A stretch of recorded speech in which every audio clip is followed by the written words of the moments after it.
കർത്താവായ യേശു ക്രിസ്തുവിൻ്റെ ധന്യ തിരുനാമത്തിന് മഹത്വം ഉണ്ടാവട്ടെ. അനുഗ്രഹിക്കപ്പെട്ട ഈ നല്ല സമയത്ത് ഓർത്ത് ഞാൻ ദൈവത്തെ സ്തുതിക്കുന്നു, ദൈവത്തിന് മഹത്വം കൊടുക്കുന്നു. ആമേൻ, സ്തോത്രം. ഇന്ന് ഈ സമയത്ത് തിരുവചനത്തിൽ നിന്നൊരു ചിന്ത പങ്കുവയ്ക്കാൻ ആഗ്രഹിക്കുന്നു. ചിന്തയ്ക്ക് ആധാരമായി തിരഞ്ഞെടുത്തിരിക്കുന്ന വേദഭാഗം 107 സങ്കീർത്തനം, അതിൻ്റെ 28 വാക്യം. സങ്കീർത്തനം 107 അതിൻ്റെ 28 വാക്യം. ആ വാക്യം ഇങ്ങനെയാണ്: അവർ തങ്ങളുടെ കഷ്ടതയിൽ യഹോവയോട് നിലവിളിച്ചു, അവൻ അവരെ അവരുടെ ഞെരുക്കങ്ങളിൽ നിന്ന് വിടുവിച്ചു. ശ്രദ്ധിക്കുക, അവൻ തങ്ങളുടെ കഷ്ടതയിൽ യഹോവയോട് നിലവിളിച്ചു, അവൻ അവരുടെ ഞെരുക്കങ്ങളിൽ നിന്ന് വിടുവിച്ചു. നമ്മൾ മനസ്സിലാക്കേണ്ട ഒരു പ്രധാനമായൊരു വിഷയം എന്ന് പറയുന്നത്, പല ഘട്ടത്തിലും കഷ്ടതകൾ കടന്നു വരുന്ന സമയത്ത് ദൈവത്തോട് ആഴമായി നിലവിളിക്കേണ്ട ഒരു സമയമാണ്.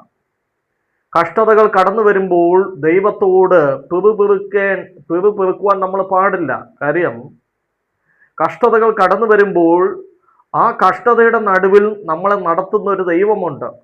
ആ കഷ്ടതയുടെ നടുവിൽ പരിപാലിക്കുന്ന ഒരു ദൈവമുണ്ട്. ആ ദൈവം ഇന്ന് ജീവിക്കുന്ന, അവൻ്റെ പേരത്രേ നസറേനായ യേശു എന്ന് പറയുന്നത്. അത് നമുക്കറിയാം.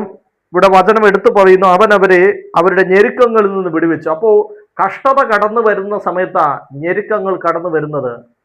മനുഷ്യനെ സംബന്ധിച്ച് പലവിധமான കഷ്ടതയിൽ കൂടെയാണ് കടന്നു പോയിക്കൊണ്ടിരിക്കുന്നത്.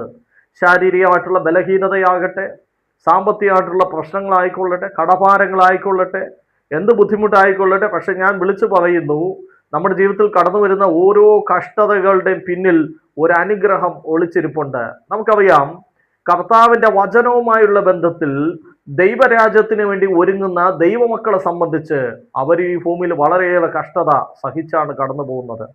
അങ്ങനെ ഞാൻ വിളിച്ചു പറയട്ടെ, കർത്താവിന് വേണ്ടി ആരെങ്കിലും കഷ്ടത സഹിക്കുന്നുണ്ടെങ്കിൽ നിശ്ചയമായിട്ടും അവനൊരു പ്രതിഫലം ദൈവം കൊടുക്കും. അതാണ് ദൈവരാജ്യം എന്ന് പറയുന്നത്.